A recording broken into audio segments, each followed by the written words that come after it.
नमस्कार दोस्तों। आतंकवादियों के द्वारा भारत को तबाह करने के लिए, भारत के अंदर मल्टीपल ब्लास्ट करने के लिए इनके द्वारा पहले से ही प्लान बनाकर रखा था कि ये भारत के अंदर मल्टीपल जगहों पर जाकर के, जैसे कि अयोध्या, दिल्ली, इन सब जगहों पर जाकर के जहाँ पर भीड़ भाड़ ज़्यादा रहती है और जो रिलीजियस प्लेसेस हैं उन जगहों पर जाकर के ये मल्टीपल ब्लास्ट करें और उस जगह पर लोगों के अंदर जो धार्मिक भावना है वो खंडित होती हुई दिखेगी। और इसके अलावा जो एकता का सूत्र भारत में नेताओं के द्वारा और भारत के बड़े बड़े नेताओं के द्वारा पहले से प्रो करके रखा है वो यहाँ पर खंडित होता हुआ दिखेगा। और इसके बाद ये आतंकवादी अपने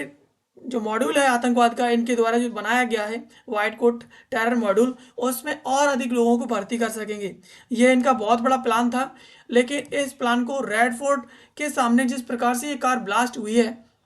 और उस ब्लास्ट के बाद जो सुरक्षा एजेंसियों के द्वारा जो सूत्र निकाले गए हैं उससे उनका ये प्लान कहीं ना कहीं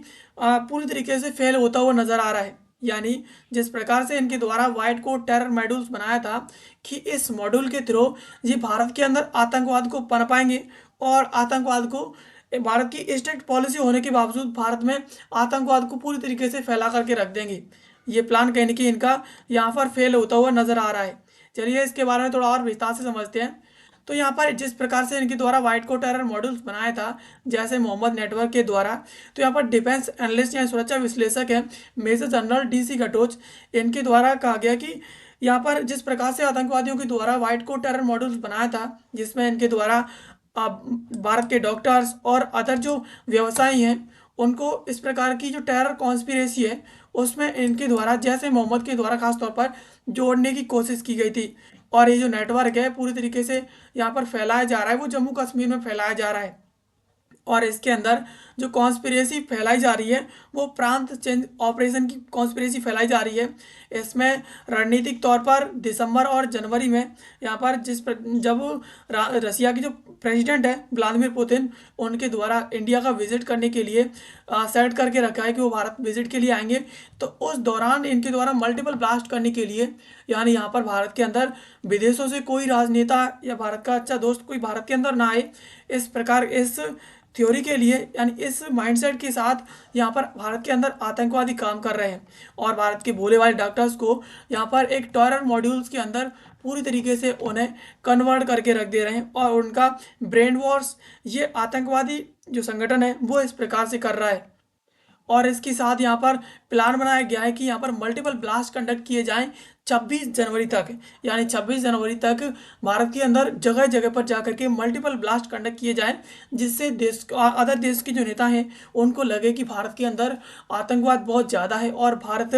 आतंकवाद का हब बन चुका है। इस प्रकार से ये दिखाना चाहते हैं। और यहाँ पर कहीं ना कहीं कोऑर्डिनेटेड है ये जियो पॉलिटिकल मूव्स, यानी भू राजनीतिक जो तनाव है उससे कहीं ना कहीं ये बहुत ही ज़्यादा पूरी तरीके से कोऑर्डिनेटेड है। और ये इसमें ये जो पूरी तरीके से कंट्रोल किया जा रहा है वो जैसे मोहम्मद टेररिज्म ग्रुप के द्वारा इसे कंट्रोल किया जा रहा है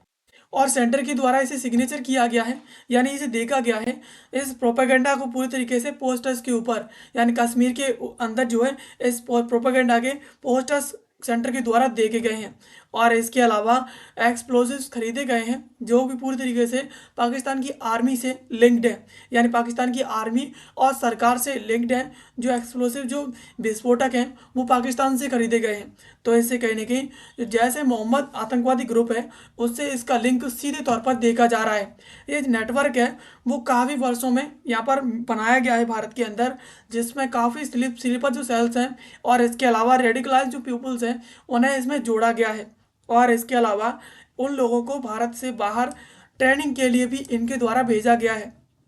यानी भारत के अंदर जो स्लीपर सेल्स टाइप के पीपल्स हैं और इसके अलावा रेडिकलाइज जो पीपल्स हैं उन्हें इसमें जोड़ा जा रहा है इस आतंकवादी मॉड्यूल में, और इसमें जोड़ करके उन्हें विदेशों में ट्रेनिंग के लिए भेजा जा रहा है। और इसमें अभी हाल ही में जिस प्रकार से रेड फोर्ट के अंदर जो ब्लास्ट हुआ है और अदर जो ब्लास्ट हुए हैं, जिसमें रेड फोर्ट के अंदर 10 नवंबर को जो ब्लास्ट हुआ है कार का, इसमें कहीं ना कहीं 13 लोगों की मौत हो गई और इसमें 20 से अधिक लोग घायल हो चुके हैं। और इसमें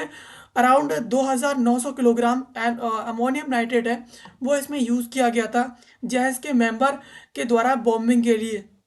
यानी कार को ब्लास्ट करने के लिए 2900 किलोग्राम अमोनियम नाइट्रेट इसमें यूज़ किया गया था, जिसके द्वारा बहुत ही भयानक ब्लास्ट हुआ था दिल्ली रेड फोर्ट के सामने। अब इन्वेस्टिगेशंस के द्वारा पता चला है कि ये जो ब्लास्ट था वो उमर मोहम्मद के द्वारा कराया गया था, जो कि एक कश्मीरी प्रोफेशनल डॉक्टर था। और इसमें ये इस ब्लास्ट के अंदर पूरी तरीके से संदिग्ध भी है। यानी ये जो ब्लास्ट है वो इतना ज़्यादा घातक था कि इसके इस ब्लास्ट होने से लोगों के छितड़े उड़ गए थे। यानी इतना ज़्यादा हॉरर टाइप का ब्लास्ट जो है एक बार फिर पहलगाम आतंकवादी हमले के बाद जो है दूसरा ब्लास्ट देखने को मिला है। अब इसी के हिस्से के तौर पर दिल्ली के अंदर और इसके अलावा अयोध्या के अंदर और ख़ास तौर पर अन्य प्लेसेस जहाँ पर राम मंदिर जो प्लेस है उसके इवेंट के आसपास जो है ब्लास्ट करने के लिए नवंबर के अंत तक इनके द्वारा प्लान किया गया था। यानी इनके द्वारा प्लान बनाया था कि ये दिल्ली, अयोध्या और इसके अलावा अन्य जगहों पर स्पेशली राम मंदिर के इवेंट के दौरान नवंबर के अंत तक जो है यहाँ पर भयानक ब्लास्ट किए जाएं, जिसमें लोगों की तो मौत होगी ही, लेकिन यहाँ पर एक भू राजनीतिक जो तनाव है वो भारत के अंदर और ज़्यादा बढ़ जाएगा। अब यहाँ पर सेवरल आतंकवादी अटैक भारत के अंदर पहले भी हो चुके हैं, जो कि पूरी तरीके से इस जो स्टेट स्पॉन्सर्ड ग्रुप है जैसे मोहम्मद, इसके द्वारा पंजाब में और इसके अलावा कश्मीर और अन्य लोकेशंस हैं जो खास तौर पर पाकिस्तान से कनेक्टेड हैं, उन लोकेशंस पर इस जैसे मोहम्मद जैसे आतंकवादी ग्रुप के द्वारा कराई जा रही हैं। यानी पहले भी भारत के अंदर आतंकवादी ग्रुप्स के द्वारा अटैक किए गए हैं, जिसके रेस्पॉन्स में भारत के द्वारा ऑपरेशन सिंदूर जैसा ऑपरेशन लॉन्च किया था, जो अभी ख़त्म नहीं हुआ है। और इसके बाद अब ये जो अटैक हैं, जो ब्लास्ट हैं, वो और भी प्लान किए जा रहे थे। और इसके अलावा ये भारत की राष्ट्रीय सुरक्षा को एक बहुत बड़ी धमकी है। इस प्रकार की टेररिस्ट टाइप की कॉन्स्पिरेसी भारत की राष्ट्रीय सुरक्षा, इंटरनल सिक्योरिटी को बहुत ही ज़्यादा खतरे में डाल देती है। यहाँ पर भारत के अंदर एक बड़े पैमाने पर डिस्ट्रक्शन होता है, नुकसान होता है, और इससे जो सामुदायिक तनाव है वो भी बढ़ता है। और इसके अलावा भारत की राष्ट्रीय एकता है वो भी यहाँ पर जब सामुदायिक तनाव बढ़ता है तो कमज़ोर होती हुई नजर आती है।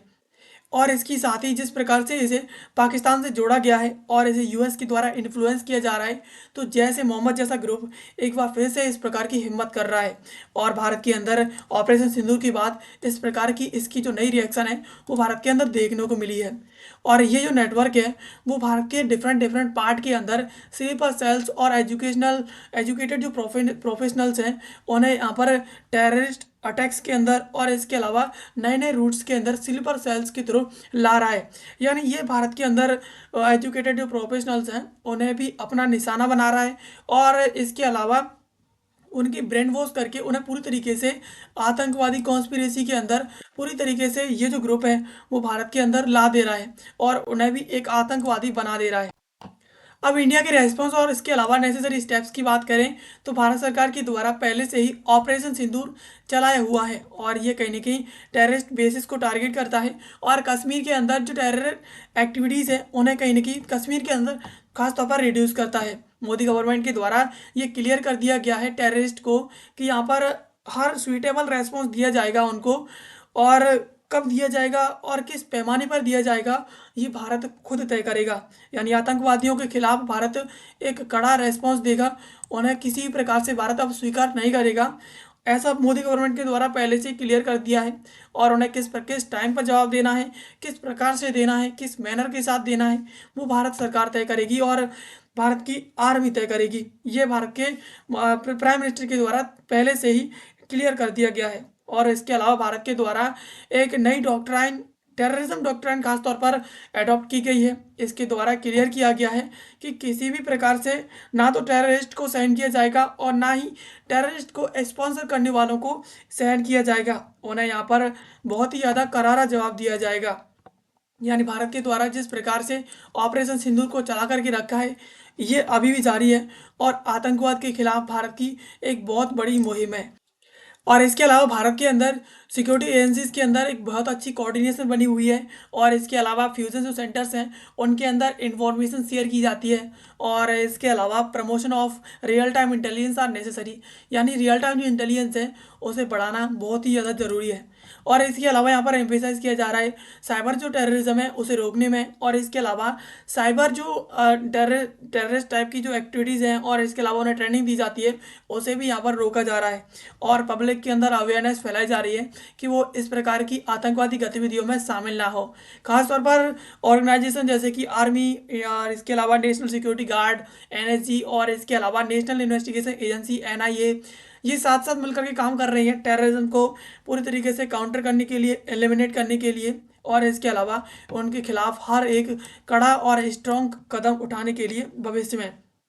यानी यहाँ पर भारत पहले से ही आतंकवाद के खिलाफ कड़ा रुख अपना रहा है, लेकिन फिर भी भारत के अंदर इस प्रकार की आतंकवादी एक्टिविटीज़ देखने को मिलती हैं जहाँ पर एक डॉक्टर को, चेहरा डॉक्टर का लेकिन काम जो है आतंकवादियों के भारत के अंदर एक बार फिर से नज़र आ रहा है। तो दोस्तों ये थी खबर जिसको आज के इस वीडियो में हमने समझा। एंड ऐसे वीडियोस के लिए आप हमें सब्सक्राइब कर लीजिए। मिलते हैं किसी अगले वीडियो में किसी नए और महत्वपूर्ण टॉपिक के साथ। तब तक के लिए आप सभी का बहुत बहुत धन्यवाद।